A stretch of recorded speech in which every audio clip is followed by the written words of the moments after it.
for a live episode was pretty strong for us. So we'll see what happens today. It's Thursday. We'll see. Yeah.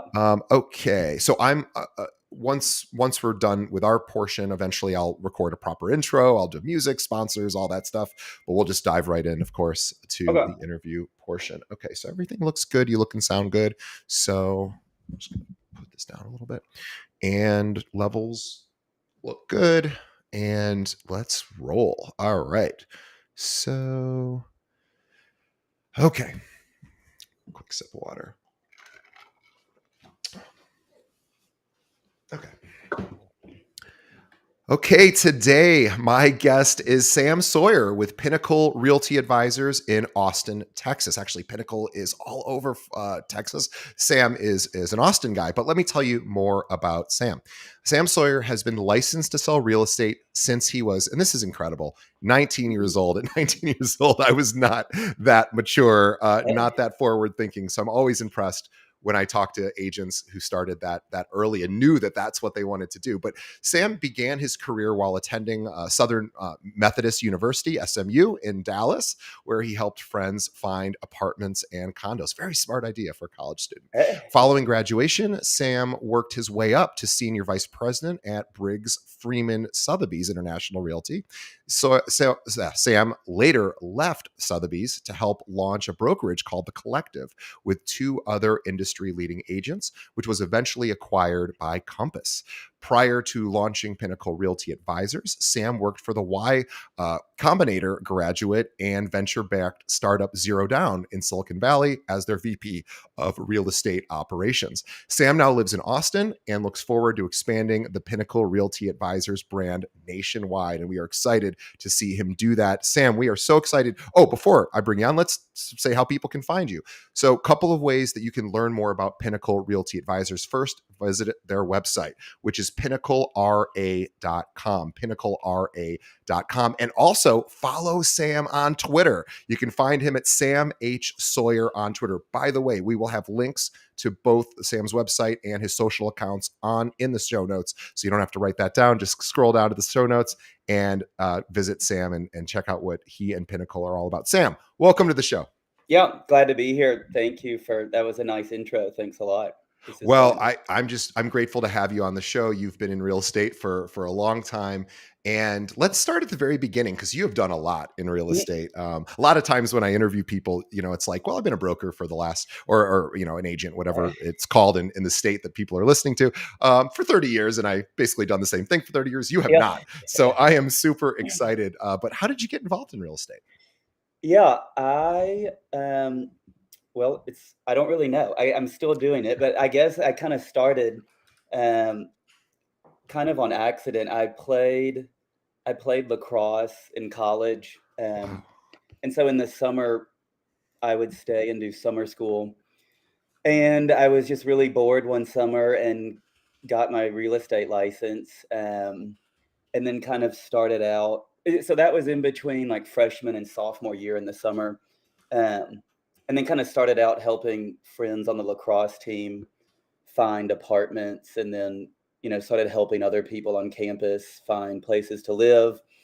And then when I graduated in 2009, it was kind of the worst time ever to look for a job. Yeah, especially in real estate. Yeah.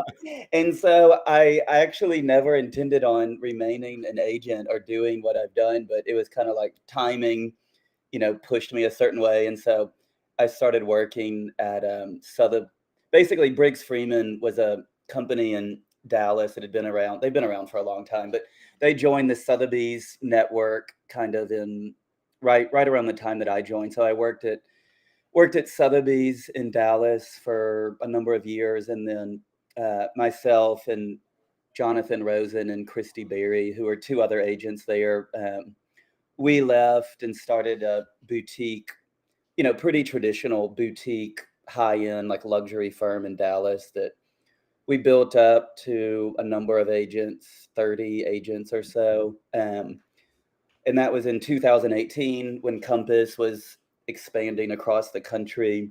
And so they acquired our firm, and we launched Compass in Texas. So our entire brokerage firm joined Compass. We became Compass in Texas. We launched Compass in Texas. I stayed there for like a year and a half after the acquisition, and then through a mutual friend, knew someone in San Francisco that was starting kind of a new age mortgage company, lending company, the zero down company. So I left and went to Silicon Valley, worked there for a number of years, and kind of while I was there, had an idea to build kind of a new age brokerage platform. And so left zero down in summer of 2020 and moved back to Texas, down to Austin, and we started Pinnacle then. Um, Yeah, tell us more about Pinnacle because it's really trying to do something a little different. And yeah. I always love disruptors. You've been in sort of the tech Mhm, space, the real estate space. You are attracted to starting mhm. things and working with people that are trying to change the industry a bit. So tell us more about Pinnacle. Yeah, so Pinnacle, the way we call it brokerage as a service. So it's kind of a play on software as a service. So it's a subscription-based brokerage platform that's fully virtual, everything's online. Um, Lower fee. I don't like to lead with lower fee because a lot of people associate lower fee with really bad service. So we're really trying to build a platform where the agents can pick the brokerage plan they want. We have a number of different plans, that appeal to a newer agent all the way up to we have a product that's a white label option that's really similar to what Side's doing, for a top producing team that wants to launch their own brand. So basically, we're taking the brokerage sponsorship side as one part of the company, and then we have like an a la carte service side of the business. So the thing that drove me crazy about being an agent at traditional firms is, they promised that they provided all these things for you, but you weren't really sure what they provided, and they took, I mean, I was a top higher producing agent, so I had a really good split, but I still didn't see the value. And, most agents are on like a 70-30 or 80-20 split. Yeah. The companies provide all these tools that you can go get for $20 a month on your Right. own. Exactly. Yeah. And so it's really I built something I wish that I had always wanted. A lot of people trying to disrupt this space are not real estate agents, and they don't really understand what agents want. And so I'm just honest in building something I wish that I had and trying to build something that's lower cost but really good service. And um, I don't know. It's really that simple. I mean, no, there's a lot of people doing cloud-based things. There's lots of people doing interesting things on the branding side, but we're trying to just build a platform that appeals to a lower end age, not lower end, but an agent in the middle of nowhere in Texas just as much as like an agent in Miami, Florida. And so no one's really built a platform that spans, the whole breadth of the industry. And the way that we're able to do that is it's a subscription business model. So we don't rely on getting top producers. Like, we'll take a 5 transaction a year agent as long as, they're a good agent. And that's good with us. So we're really just trying to be a platform that serves everyone, let people pick how they want to run their business. If they need add-on services, we're happy to provide them. If they want to go use their own tools, then we're fine with that too. So it's really like brokerage as a service, use what you want, scale up and down as you need us. And that's really how we think about it. So Well, Sam, you are a man after my own heart because I work at a brokerage that has almost a similar model here in Chicago. Little bit different, but uh, same idea. So just to give some additional clarity on like how Sam's model works and how mhm, it's different from a firm like ours is we have like a monthly fee that people pay. It's a small fee. mhm, And then every time they do a transaction, they get 100% minus a small transaction fee, flat right, fee kind of thing. right. $350 is what we charge. What Sam does is actually, I even like it maybe a little better than the way we do it, is because Sam has like a subscription where you don't pay those per transaction fees. And Mhm, maybe there are ways where you could do that, but he has basically just a larger monthly fee. And he's like, that's we're just gonna hit you once right. per month. And it's really totally reasonable. And if you are doing even more than one transaction a year, even just one transaction a year, it's Mhm, still a good deal. But anything more than one, it's like a total no brainer. And right, Sam, I've been here since 2011 here at our company. My whole life is dedicated to a system very similar to what you've created in Austin and Dallas right. and other parts of Texas. So I am right with you. I love this model. I think it's brilliant. Right. We've grown to about 800 agents in the last 11 years, and Right. it was really, really helpful. We see no signs of that model slowing down. Well, I think Mhm. it'll only become more and more and more popular as agents start to think about, are the tools I receive from, firms that are taking 20, 30% of my commission, am I getting that value? And it's not that the firms, I always find in my experience that people don't usually complain about the service or the support they're getting at their previous firm. But it does tend to be more of a value proposition. It's more like, hey, I like the guys at my firm. They're awesome. They're really helpful. They're Right. they're really, but are they worth 20 or 30% of every commission when I'm doing 99% of the job? And so a company like yours is so wonderful for an agent that's like, I use, and you provide tools too. It's not like you Mhm. don't have tools. You guys do, but as well as I do, a lot of agents, they, like you said, they have their own tools. There's a million options. There's so many tech players in the space. They want to choose what they want to use. And it's still going to save them thousands of dollars on every transaction if they just, choose a couple tools of their own, if they don't want to use your inherent tools, which I'm sure are great too. Right. Yeah, no, I mean, honestly, we provide a lot of tools that people are used to using. We're not trying to build a lot of like tools from scratch. Like honestly, Compass tried to reinvent the wheel and rebuild like super simple tools. And Mm. that's where like $1 billion went that they raised. And Right. yeah, and it's like, I mean, I thought Compass at the time was like the coolest thing in the industry. We sold our business to them and we're super excited about it. But we're just kind of thinking about it a different way where like we're letting people brand themselves. We're letting people, if they have their own website, like that's fine. There's a lot of things in the industry where brokerages try to force agents to do things a certain way that for no other reason than trying to keep their brand cohesive and things like that. Yeah. Yeah, and so yeah, but we're almost 700 agents now in like a year and a Um, half. Okay, well, you're crushing my now you're making me feel like a bad recruiter. So the interview is over. Do not visit Sam Sawyer's no, I'm teasing. I need to learn what you're doing and do the same Yeah. thing because you're obviously doing it really, No, it's really, fun, really yeah. well. But yeah, I'm we're in so impressed. Texas, Louis we're in a few states now, Texas, Louisiana, we just launched Florida, and then we launched Arkansas, and then we're gonna launch North Carolina soon, Wow. and then California. Unbelievable. But yeah, it's fun. But no, I mean, I love like your model, the company that you're at. Yeah, these models are just better for agents. So that's kind of the high level thing with me is just making it It's better it's for it's agents. it's so satisfying when you talk to an agent where this is like a perfect fit for them because even now, and we've been doing it for like 10 or 11 years, Mhm. even now people are still like, really? Like it used to be, and thankfully the tide has turned, but it used to be suspicious. Really? Like you Mhm. really can do all this? Where's the hidden fees? And we're like, no, it's really just what it is.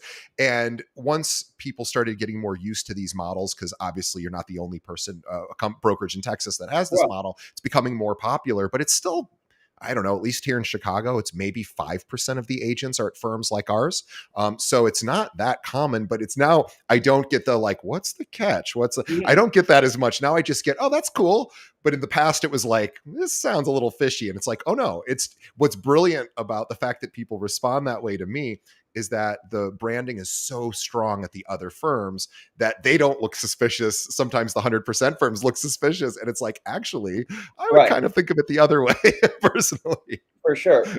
Yeah. No, I agree. Yeah, you have to be careful with hyping only the cost savings because a Of lot of people course. Because that's what people associate. start to think. Yeah. Yeah, yeah, yeah. Like in the beginning, we learned that the hard way because like We did too.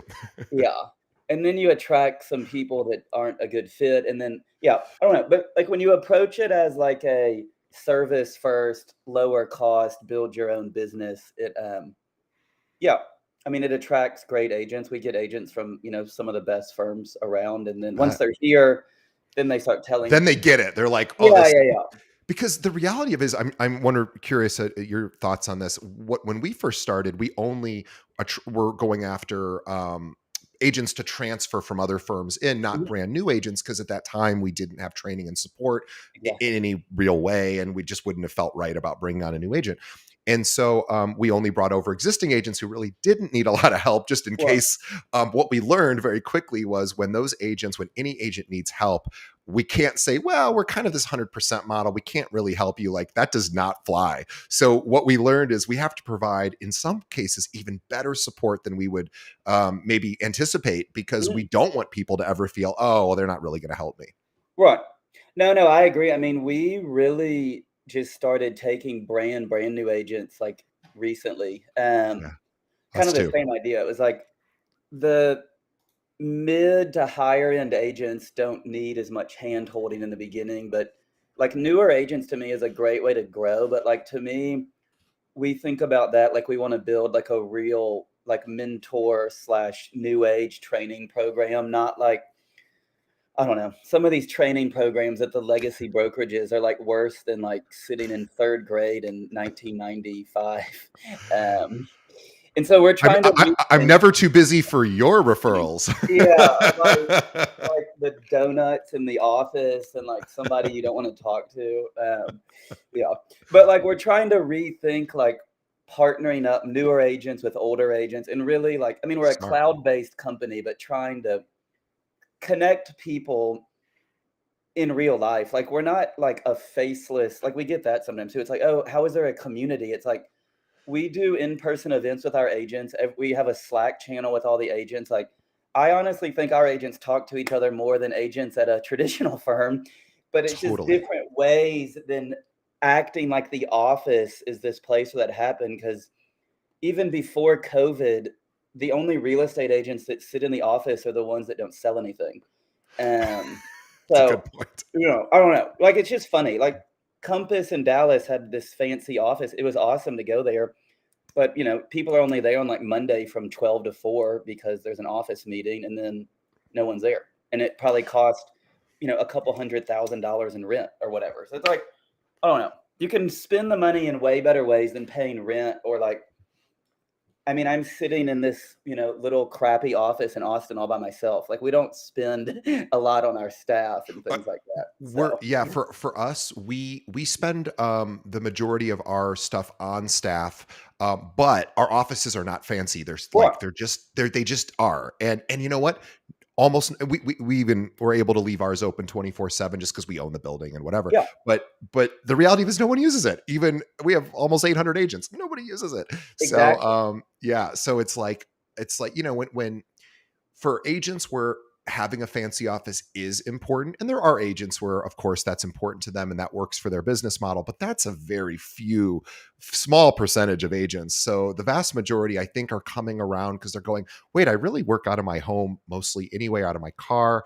It's nice that there is an office in case they do want to come in and do some work. I think it's maybe good just for that feeling of maybe if there is something local that they can use it, even though they never are going to use it. So it's kind of fun. I've been watching this model evolve over the years and watching it kind of hit the public, meaning the other agents in the area. Finally, there was, initially there was suspicion, and now it's like, oh, and we're seeing evidenced by growth like yours. Like, to get, almost that many agents in a year and a half is insane. As Mhm. somebody who does this 8 hours a day, 5 days a week, like, that's insane. So I am I need to learn from the master like yourself. No, But no. Yeah, that's funny. I'm curious on, and by the way, I didn't mention this and I forgot to in your intro, and this is equally as impressive as anything else in your resume. You were a NAR 30 under 30 guy, Oh, and yeah, that is a very, very big deal. And only the very best agents I know have ever been on that list. We yeah. usually, here in Chicago, it's never been anyone from our firm, but it's usually one or two people in the whole state of Illinois make it. Mhm. And so I know what a big deal that is. Probably same Yeah, that was in fun. yeah, Yeah, that's a that's a good big group, and deal. everyone stays in touch afterwards, and, Yeah. yeah, some people when they read that, they think that am still under 30, like, I just got it, like, last year, and I'm like, "No, I'm not, like, 28 now, but 36 now," so that was a few years ago, but, Still amazing. yeah, that's funny. It's a badge of honor you get to wear for the rest of your life, and Yeah, it's very rarefied air. And believe me, NAR, who's actually headquartered here in Chicago, and yeah, I get to go there quite a bit.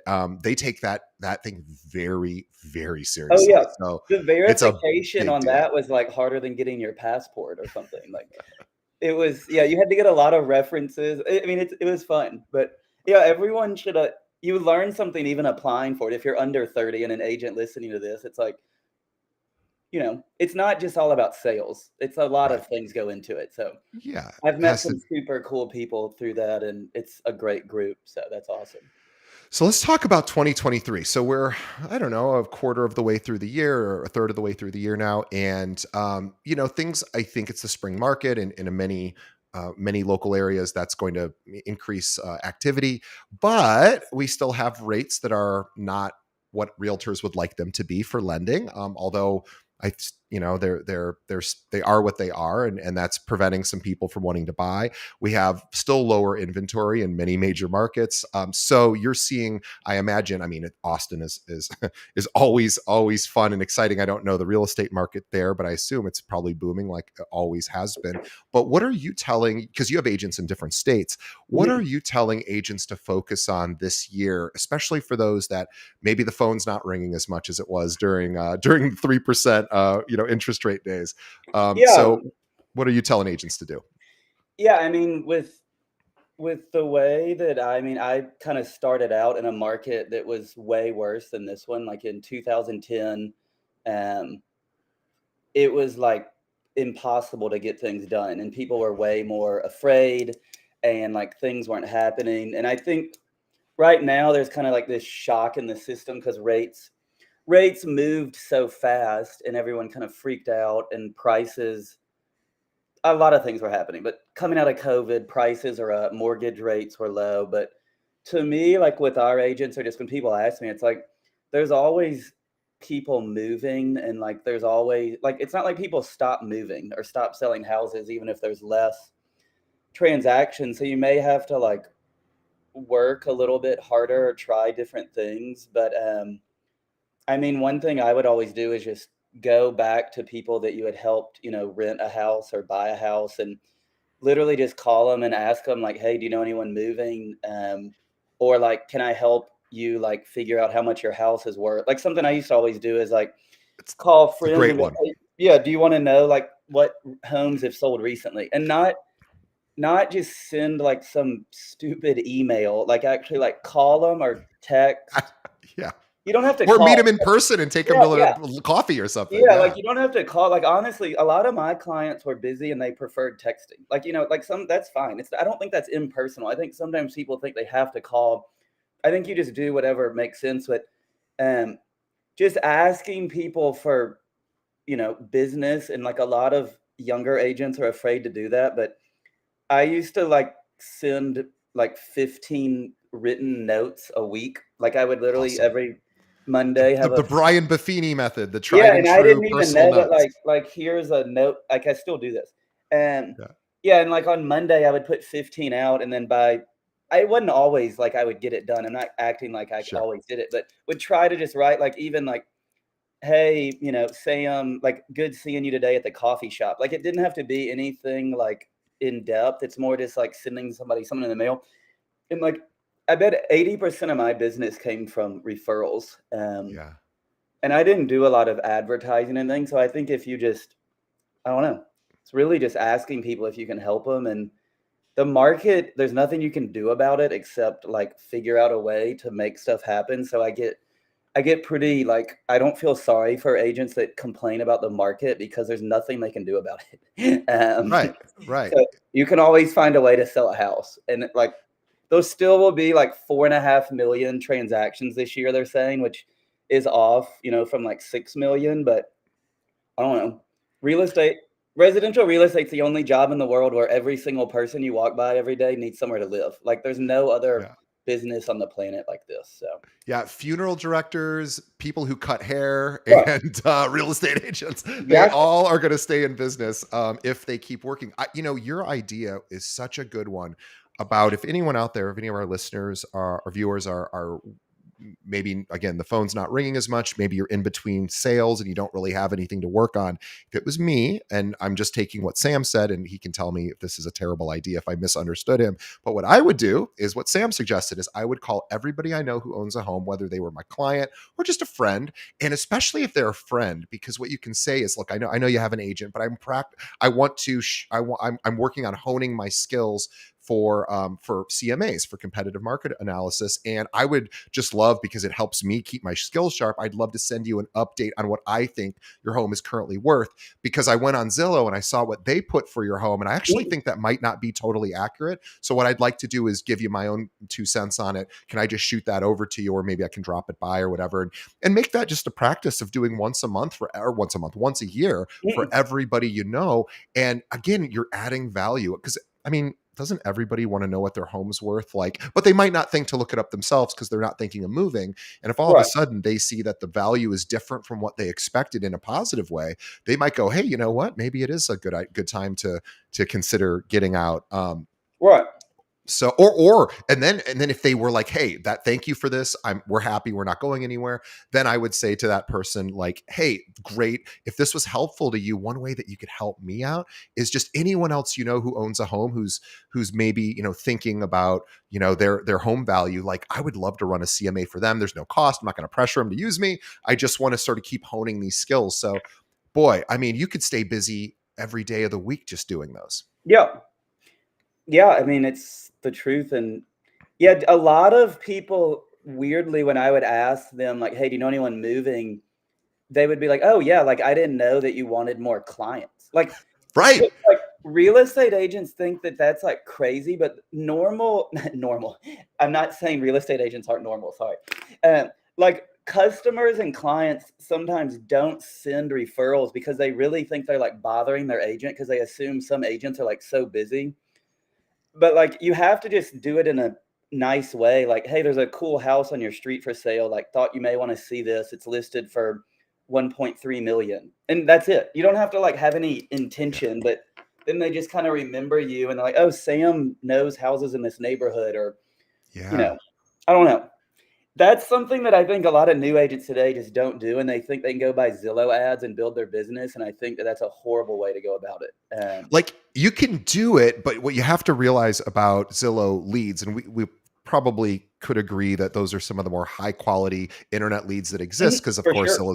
Zillow's whole business model is basically today built on making sure agents are happy buying their leads. However, even in the best possible, and Zillow used to be a sponsor of ours, so I'm a fan of Zillow. However, and I know, because I know their sales reps. If you can get above a 5% closing ratio on internet leads, especially, and Zillow leads are good, but For sure. 5% is about what you'll get if you do a good job with those leads. So that means you have to talk to 20 people before closing one, and you don't know when those leads are coming in, and you have to be Right, first on it. It's not that it can work. It's super expensive, and it is just got a low hit rate. So you right, can do it if you want to spend thousands of dollars a month and you want that to be your life, or you can call everybody you know and be like, hey, let me run this cool thing for you that'll actually help you. And right. then they're going to tell. And again, I was just at a top producer breakfast a couple weeks ago, and one of they asked the top producer who's been doing it 20 years. They said, "Do you ever ask for business?" And he goes, "I never did until this year." He's Mm, like, "This year the phone stopped ringing," and he goes, "You know what? I saw other people asking for it." And I said, "My clients like me. Like, I can ask them for that." And they right, don't. If they don't have anyone, they don't have anyone. But he's like, "I work really hard for people," so he just started asking, like, "Hey, right, do you know anyone?" And he goes, it was hard for him because he felt like maybe that felt like too intricate. But it's like, when it's a friend, when it's somebody who's become a friend, like, you want to help your friends. So he goes, right. dumbest thing I did was not ask for the last 19 years. Yeah, and you have to ask the right way. Some people are annoying about it, and there's like a yeah, like you can definitely be bad at asking. Like that you can it's not just like ask in a weird way and bother people or people will like start avoiding you at the grocery store and stuff probably. Um, but yeah, I mean it's really like simple, like cool ways to ask or if I were a super brand new agent starting over, I definitely would have like joined a team in the beginning. That's something else I always tell people. It's like Absolutely. I started out completely on my own. I screwed up so many contracts, and would get agents calling me and being like, "How did you even fill this out?" And I'm like, "I don't know. Can you help me, like, fix it? Because I don't know. I just filled it in." Right. And I think if you start on a team, even if you're not making as much money for the first year or 2, like, you will jump ahead of people by, like, years, if you're working with a good agent. Um, I mean, I'm like, this is not what I did, but I wish that I did, and I think that you could have, gone even faster. So, Yeah, it's a great way to, find open house opportunities in case like your brokerage isn't as friendly to other agents in the firm, saying, hey, can I do an open house for you? And if they're like, well, you're not on my team, I don't really know you, or no, I just want to do my own thing. When you're on a team, those opportunities tend to be well, more available. Possibly leads at some point, if there's a rainmaker on the team who's just distributing leads. But at the very least, even if those two things don't happen, is you're just going to be hanging out with people who know what they're doing, for and sure. you will absorb that. And yeah, you'll take a bit of a pay cut to do it possibly, but gosh, you were saying you should have done that when you started. For I sure. told, and again, you have a wonderful career, and it all Mm. worked out great for you, but might have been an easier path, right? Oh, So, for sure.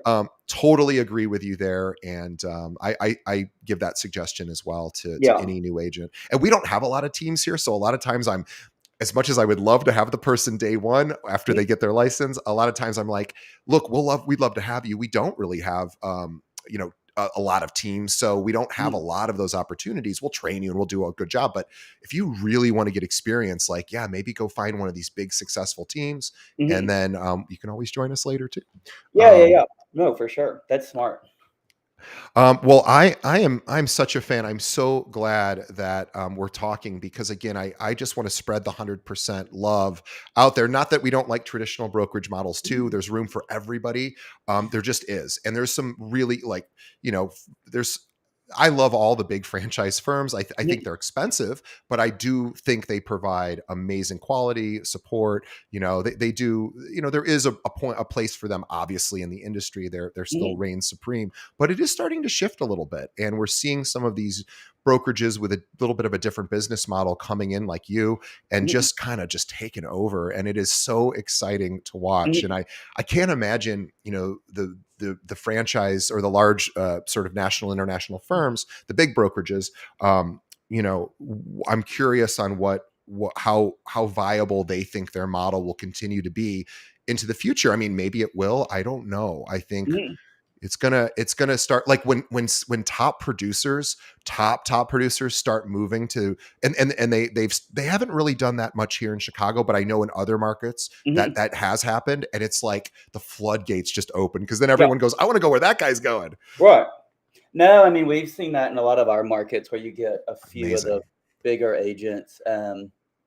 Yeah, I mean, I am not like a I don't have like any enemies with brokerage firms, but like enemies with business models. And I just really don't think the like traditional commission split thing will be around in 10 years. And people think I'm crazy for saying that, but um, it's like the innovator's dilemma. Like, I don't know if Clayton Christensen's like this famous professor, but it's like, this philosophy called innovator's dilemma, where like big companies are too afraid to take risks because they don't want to cannibalize their current business model. So they don't do anything. And then it's too late, but they know that like things are changing. I mean, no one ever thought Blockbuster Video would go out of business, and they could have launched something that looked just like Netflix. And this business is no different to me, just because the the numbers don't make sense. Like a decade ago, a big brokerage firm business model made sense because you had to be at the big firm to get your listings in the newspaper. Literally, like they owned the newspaper listing. So like if you weren't Sure. at Sotheby's, no one would work with you. Now Yeah. it's like the cost of tech and all these things is cheaper. Splits are getting to a point where these big brokerages, their margins are nothing. Well, Agents want more. Yeah, it just doesn't yeah, work. no, we're starting to see this with Compass, and I hope we have so many Compass listeners. I love Compass. I actually think they're such a cool company from For the sure. way they branded themselves, and but you're seeing articles, and I'm not here to spread any fear, because I don't know anything that anyone else knows. Mhm. but anyone else doesn't know. I don't have any special information, but there's lots of articles right now being like, how does Compass actually continue to, or how do they become profitable? They haven't Mhm, yet become profitable. They invested a lot into their technology. Like you were saying, mhm, they built their systems from the ground up, which was kind of their whole spiel, which is like, we're going mhm. to be this really high end luxury brand and we have the best systems, which Right. maybe they do. Maybe they don't, but regardless, that they were also very aggressive in acquiring agents, and they were giving very generous Mhm, concessions to do that. And then once those concessions start to come due, and all of a sudden now they got to pay the bills and deal with the shareholders. It's real interesting. Like they may have painted themselves a little bit kind of in a corner now, mhm. trying to figure out the road to profitability. Compass agents love it at Compass, so I'm again, I Oh, think yeah, that's great, but it is from a financial model. I'm like, how does this work? Like, how do they ever find a path to profitability if it isn't through like ancillary stuff like mortgage, for sure. title? It's the only way I see them being profitable. Again, I'm a dummy, so who knows what I know. Oh, no, no, no, yeah, yeah, look, a lot of my best friends are at Compass. I love Compass, I love the Yeah, leadership there, me like, too. I'm not like a enemy of a brokerage at all. I always say that to Yeah, people. Like, I'm not trying to like single out other firms, but I'm like business models. I do have enemies against business models, but that's just a different thing. But it's like the numbers just don't make sense as the industry gets more competitive. And then people ask me, well, how do y'all make money? Because they're so used to companies having traditional infrastructure. And I'm like, look, we make money every month, whether people sell something or not. So it's just a completely different model. It's like we don't take as much of your money, but our revenue is subscription based. We literally, when you sign up with us, you literally put your credit card info on Stripe, like you're signing up on Spotify. yeah, Like we have the same sort of thing. yeah, Yeah, so it's like a recurring revenue model. We're able to forecast things better. We have we have 20 employees or so, but no, like everyone's remote. Our biggest expense is payroll. Like we don't have us a lot too. of overhead. Yeah, And then the numbers look way, way better than a traditional firm if anyone like yeah, really looks at it. It's more like a software business model applied to the brokerage industry. And then we have partnerships where we resell services. We're starting to do like there's a lot of ways you can add on services that agents want that you don't have to force them to use. yep. So I don't know. I think a majority of our revenue over the next few years what could even come from the service side and not even from the brokerage side. So it's like, um, yeah, Yeah, we're starting. We're just so everyone knows. And I don't have a reference for this stat, so I may be slightly off, but it's going to be close to accurate. Which and last time I saw this stat, again, I'm just pulling this out of my memory, which is not reliable. But somewhere, the average margin at a traditional brokerage is something like 7%. Like it's really really low, which mhm, means they're only making a tiny amount on their overall because there's so much cost of doing business. mhm, There's obviously the rent, there's payroll, there's your commissions, there's all the marketing they do to sort of stay in the public's eye and the brokers, the agent's eyes. But yeah, it is really interesting that there's now these additional firms like ours. So mhm, I could not be more of a champion of your model because mhm, your model, I love it. It's literally the same cost, just monthly. I mhm, love that. It's so easy, it's so simple, and the cool thing too for agents when they do decide to take a chance and try a new model like yours or here ours here in Chicago mhm. is I always tell them, and because I never want somebody to come in because they feel persuaded, because I don't like to feel that way. Right, So right, right. I always say, here's the reality. Let's say everything I tell you is a lie, and we're really terrible, and we really don't help you, and we're not that great. If you come over and you find that out, there's like 500 other brokerages here in Chicago, and if you come in and then all of a sudden you're like, oh, DJ's a big liar, this sucks. Right, You're going to leave a moment later because there's a million other people calling you to join their firm, and you're right, going to hate my guts, and you're going to tell everybody that we suck. So right. the reality of it is, like, it's not in our best interest to not take care of you. Yeah, yeah, yeah. So we all kind of go, we want referrals too. We want our agents to tell every agent, oh my God, why are you at a XYZ firm instead of Kale? But we know that we have to earn that. And so I kind of like our model for that reason is we have to really earn it. Like we can have the low price and the high commissions, but if we don't deliver on support, training, what the agent actually expects, and also setting clear expectations. Here's what we do. Here's what we don't do.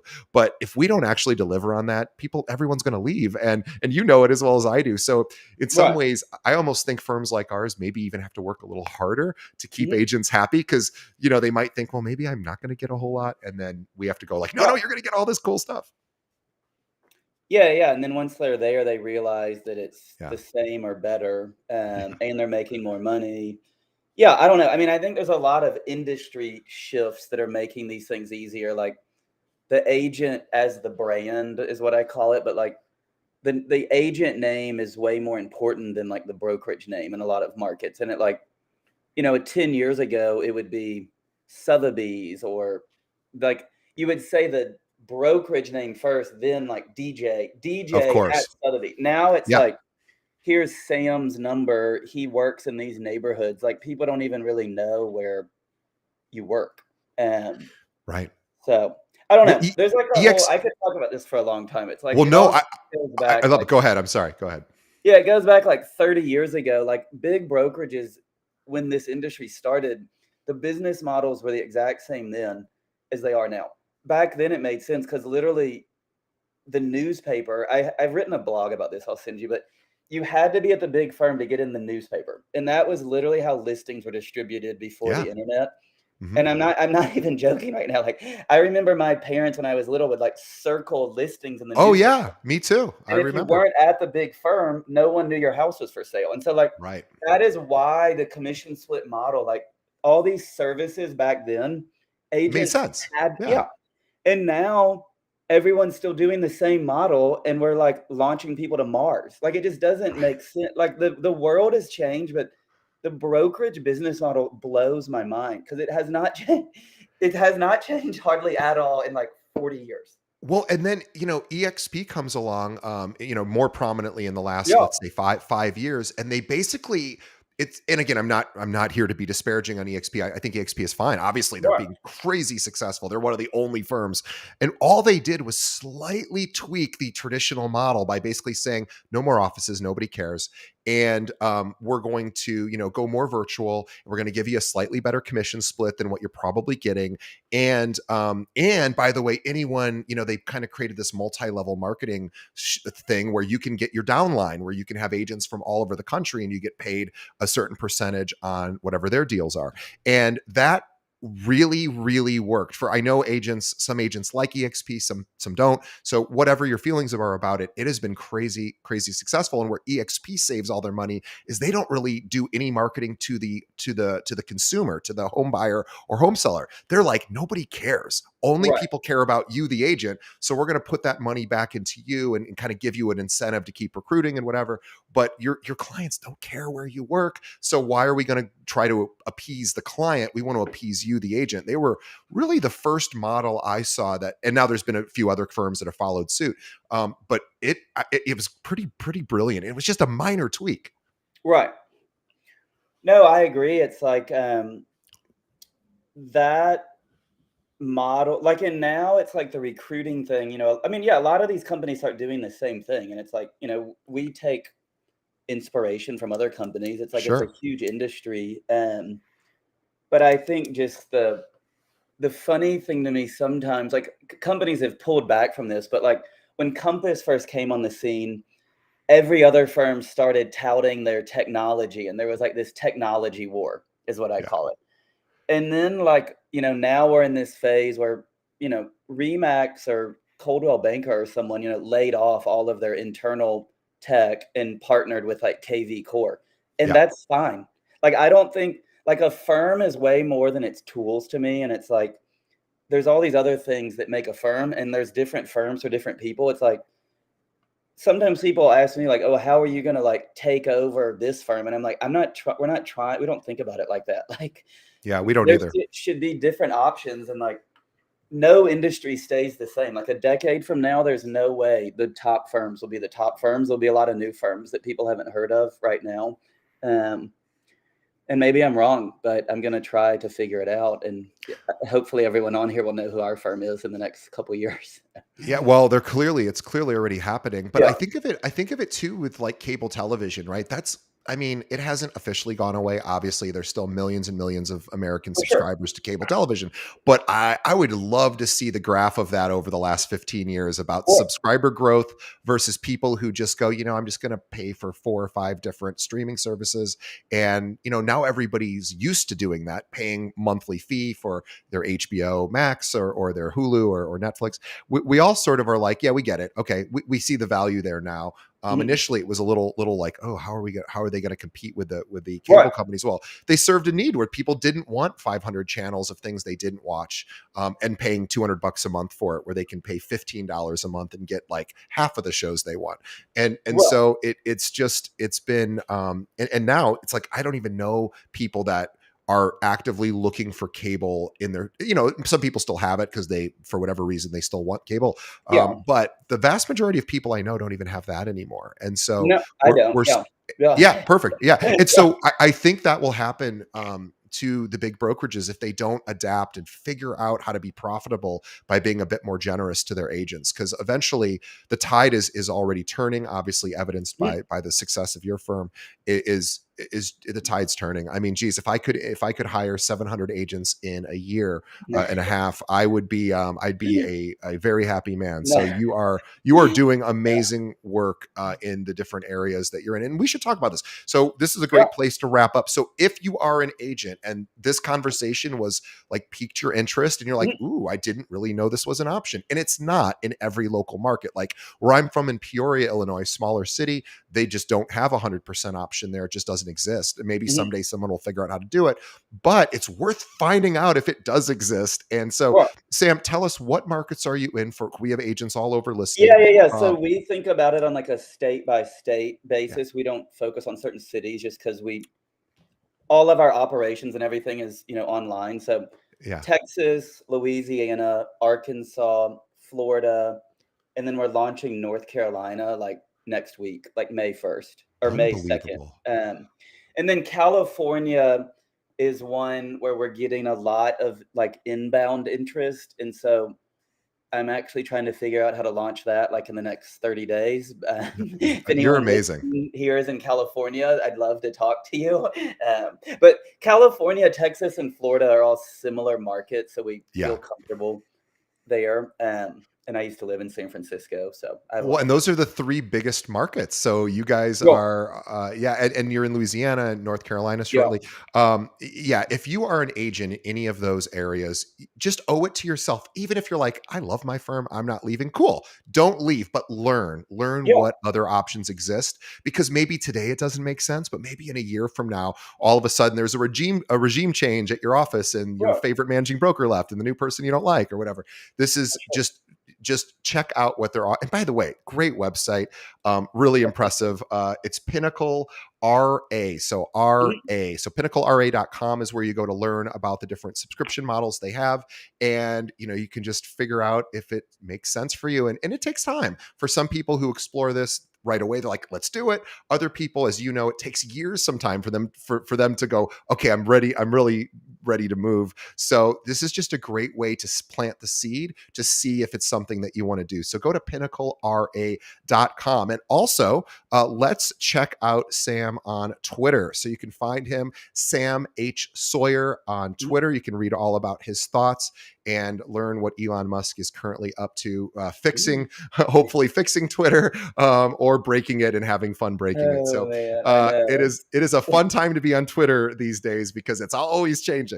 So Yeah, it's sometimes it works, sometimes it doesn't. Yeah. yeah, but it's hopefully what I do love about Elon Musk is he's finally treating Twitter like an actual business, because he has to, because he just paid a bunch of money, and Uh-huh. he's trying to figure out a way to profitability for them, and they've never really been profitable either. Exactly. So it is he's doing hopefully some good work and maybe cleaning up some of the trolls on there, I hope. But it's a great place to check out Sam. So Sam H. Sawyer on Twitter, link to his website and his social media in the show notes.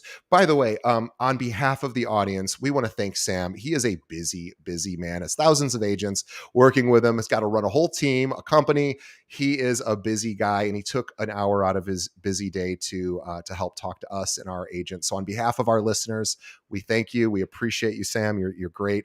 And Thank you. also on behalf of Sam and myself, we want to thank the listeners and the Yeah. viewers for sticking around, paying attention to our episode. Please support our sponsors. Support Sam. Go check out. And if you know agents in any of the market seasons, send them a link to their website. They might not even know this model exists. And it is, when people get excited about it, it is a really fun thing because they're like, I didn't know I could keep almost all my commission. In your case, they get to keep all of it, really. So that's even better. So check out pinnaclera.com. So on behalf of the audience, thank you. Sam, on behalf of Sam, thank you to the audience. And we ask the audience to just do one more thing for us, which is to please tell a friend about this show. Think of one other agent that you know that could benefit from, maybe, like we just said, maybe learning about Sam's model. Send them a link to this episode, and you can send them right over to our website. keepingitrealpod.com is where every one of our, because we have like almost 500 episodes now. I forget exactly how many. Nice. But what's interesting is on the podcast apps, it typically will only show about 300. And not that I think anyone's going back to episode 1, but you could. If you go to our website, all of our episodes can be streamed right there. And my intention when building the show was to have a library of content so that you didn't have to just wait for our newest episode. You could go back through. So go back, check it out, keepingitrealpod.com. And Sam, thank you so much. pinnaclera.com is the place to go to learn all things Sam Sawyer and Pinnacle. Thank you, Sam. We will see everybody on the next episode. Yep. Thank you. This was great.